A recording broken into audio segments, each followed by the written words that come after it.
Baik pemirsa TVR Parlemen dimanapun Anda berada, saat ini saya tengah berada di Gedung Nusantara 1 DPR RI, tepatnya di depan ruang rapat Komisi 6 DPR RI. Nataru sudah di depan mata, dan bagaimana persiapan dari BUMN penyedia jasa transportasi dalam menghadapi Nataru kali ini di tengah longgarnya kebijakan pembatasan terkait COVID-19 yang diprediksi akan menyebabkan lonjakan pengendara transportasi. Dan Komisi 6 juga telah mengestimasi akan terjadi 60 juta pergerakan seluruh armada, baik darat, laut maupun udara. Dan untuk membahasnya, sejauh mana persiapan dan serta antisipasi dari BUMN penyedia jasa transportasi, telah bergabung bersama saya salah satu anggota Komisi 6 DPR RI, yaitu Bapak Herman Khairon. Bapak Herman, bagaimana nih sejauh mana persiapan dari BUMN penyedia jasa transportasi dalam menghadapi Nataru? Apakah sudah sesuai juga dengan harapan Bapak? Ya, tentu ini adalah kegiatan rutin ya bagi BUMN, khususnya di bidang jasa yang terkait dengan transportasi dan jasa-jasa penunjang lainnya. Kami juga menseriusi di masa sidang ini karena menjelang libur Natal dan Tahun Baru, liburan anak sekolah juga, tentu pergerakannya akan sangat masif dan diprediksi ada sekitar 60 juta yang akan terjadi pergerakan. Selain saya juga mewanti-wanti pada waktu kemarin kami kunjungan ke Bandara Soekarno-Hatta, yaitu terkait dengan meningkatnya pelaksanaan ibadah umroh. Yang ini juga harus ada space khusus dan terminal khusus yang tentu akan memberikan rasa aman dan nyaman terhadap para pengguna jasa bandara. Nah, khusus hari ini rapat tentu terintegrasi dengan seluruh stakeholders yang ada, misalkan Jasa Marga, yang tentu ini akan mensiasati atau merekayasa terhadap pengguna jalan tol, di mana yang akan dibuatkan kontraflow dengan space yang terbatas, volume kendaraan yang akan meningkat berkali-kali lipat. Tentu ini harus ada upaya untuk bisa agar perjalanan ini bisa lancar. Oleh karenanya rekayasa dan tentu penggunaan jalan tol fungsional juga harus sudah mulai dilaksanakan. Begitu juga dengan Pelni, Damri, kemudian ASDP untuk penyedia jasa penyeberangan ya. Kemudian Angkasa Pura I, Angkasa Pura II yang mengurusi masalah bandar udara, PT Kereta Api, dan tentu pergerakan para pengguna ini atau para penumpang ini juga terkait dengan COVID yang diprediksi oleh Menteri Kesehatan akan terjadi puncaknya adalah di bulan Desember.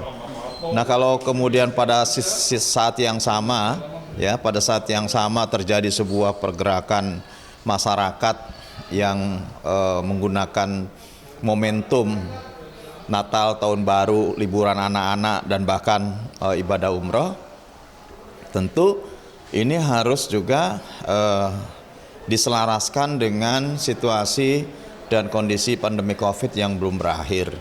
Oleh karenanya harus banyak upaya yang dilakukan oleh stakeholders supaya ini mampu untuk bisa mengeliminir terhadap penyebaran pandemi COVID. Yang kedua tentu memberikan rasa aman, kelancaran terhadap para pengguna dan penumpang.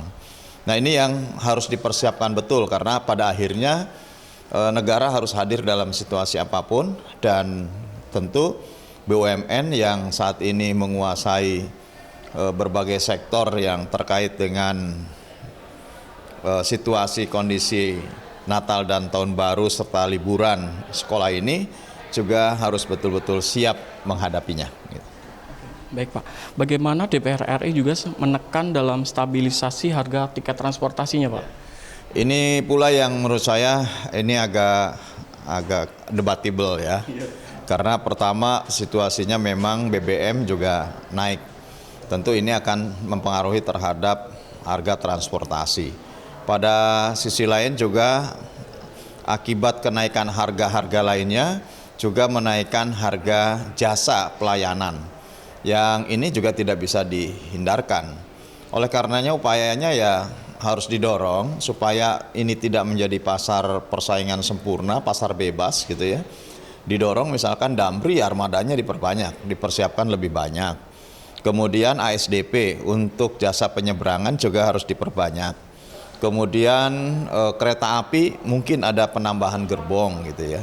Karena apa? Kalau tidak ditambah, penumpang membludak, kemudian akhirnya di situ akan terjadi kenaikan spontanitas terhadap tiket dan lain sebagainya, yang mungkin saja ada pelaku-pelaku yang memanfaatkan situasi dan momentum ini. Oleh karenanya ini juga harus ada keterlibatan aparat kepolisian untuk bisa juga menertibkan situasi ini. Yang terpenting kami memang sekarang fokus bagaimana secara teknis ya, termasuk juga jangan sampai ada kelangkaan sektor energi. Jadi bukan hanya kemudian jasa pelayanan yang terkait dengan transportasi yang hari ini rapat dengan Komisi 6, tetapi juga kami membicarakan ini dengan yang terkait dengan sektor energi, pasokan, bagaimana pasokannya. Karena pergerakan pasokan bahan bakar pun akan menggunakan jasa layanan jalan raya, sehingga ini juga harus dipersiapkan betul. Dan berapa besar cadangan yang harus disiapkan dengan pergerakan yang besar ini, tentu ini harus terintegrasi di seluruh stakeholder, saling mendukung, saling menunjang, dan pada akhirnya mudah-mudahan nanti perjalanan di akhir tahun bisa dikendalikan, bisa terkendali, dikendalikan, dan tentu bisa memberikan sekali lagi rasa aman, rasa nyaman, dan tertib berlalu lintas. Dan bagaimana Pak DPR RI mendorong BUMN penyedia jasa transportasi untuk menjamin keselamatannya sendiri Pak sebagai pengguna transportasi selama Nataru kali ini Pak? Selama bahwa semuanya dapat dikendalikan dengan baik, ini menurut saya keamanan dalam momentum Natal dan Tahun Baru ini akan dapat dikendalikan pula gitu ya. Karena biasanya dalam situasi yang pelayanan jasanya tidak mencukupi atas permintaan penumpang, itu yang kemudian akan menjadi pergerakan yang tidak terkendali gitu. Nah, selama bahwa seluruh sektor transportasi, moda transportasi dan pelayanan jasa lainnya bisa saling terkait dan saling mendukung sehingga kemudian terjadi kelancaran yang bisa terkendali, saya kira juga mudah-mudahan nanti kita bisa menjaga bahwa perjalanan bisa lebih dapat dikendalikan dan tentu dijauhkan dari segala mara bahaya gitu ya. Tentunya ini yang harus juga nanti tertata. Maka itu misalkan di jalan tol nanti ada kontraflow. Kontraflow tentu harus dikawal ya, jalan keluar masuknya, karena kalau tidak juga ini akan menjadi titik-titik kemacetan baru gitu ya. Nah, penggunaan jalan-jalan fungsional yang sebetulnya belum layak mungkin digunakan tetapi difungsikan. Tetapi ini juga harus kemudian betul-betul dikawal betul, dijaga betul, diatur betul supaya memang faktor keselamatannya dijaga. Dan tentu dari awal ini juga harus dihimbau kepada seluruh pihak bahwa keselamatan harus menjadi hal utama di dalam perjalanan. Terima kasih banyak Bapak atas kesediaan dan waktunya Bapak. Baik, terima kasih. Ya. Pak. Ya. Baik.